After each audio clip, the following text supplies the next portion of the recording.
I'd be the first to say that no two books are alike. Every author brings his own personal vision to each book he writes. And as a publisher, I'm generally attracted to authors whose voice is distinctive and whose message is sharply defined from book to book. There are, of course, many unfortunate exceptions to this rule, because books sometimes don't come out as planned. But in general, we like to publish books that elude classification as just like some other book. That being said, we've discovered over the years that business readers are often drawn to books that explain how things work, how things happened, and how to accomplish certain ends. I suppose you could say that all of these books answer how questions, and they dominate the population of any business section in any bookstore. How to win friends and influence people, how to swim with the sharks without being eaten alive, or how the mighty fall. But there are also books that aim to explain the why question. Why do we do what we do? Why do we feel the way we feel? One early experience I had with publishing this sort of book was a curious volume titled Love and Profit by one James Autry,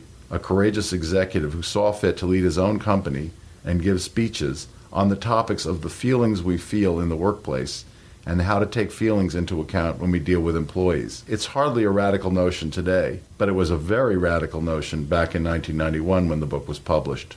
For whatever reason, the book struck a chord and continues in print to this day, 18 years later. Managers are always looking for fresh answers to old problems. And fortunately, authors are constantly offering new answers to these old problems. And a truly fresh voice with a truly fresh answer is more likely to strike sparks, which is the reason why I'm very excited about Simon Sinek's book, Start With Why. When I met the author and when I read his book, it was clear to me that he was an agitator. He was forcing some of the world's most successful companies to re-examine the most basic assumptions they had about their business. And he was forcing them to come up with fresh answers because the old answers were, in most cases, not working for them. And it's one of those disturbing facts about why questions that as time passes, even the most successful enterprise is going to have to re-examine their why questions and probably rethink a lot of their basic strategic answers. So nobody is immune to the why question. And that's part of the exciting thing about Simon's work. It applies to everybody.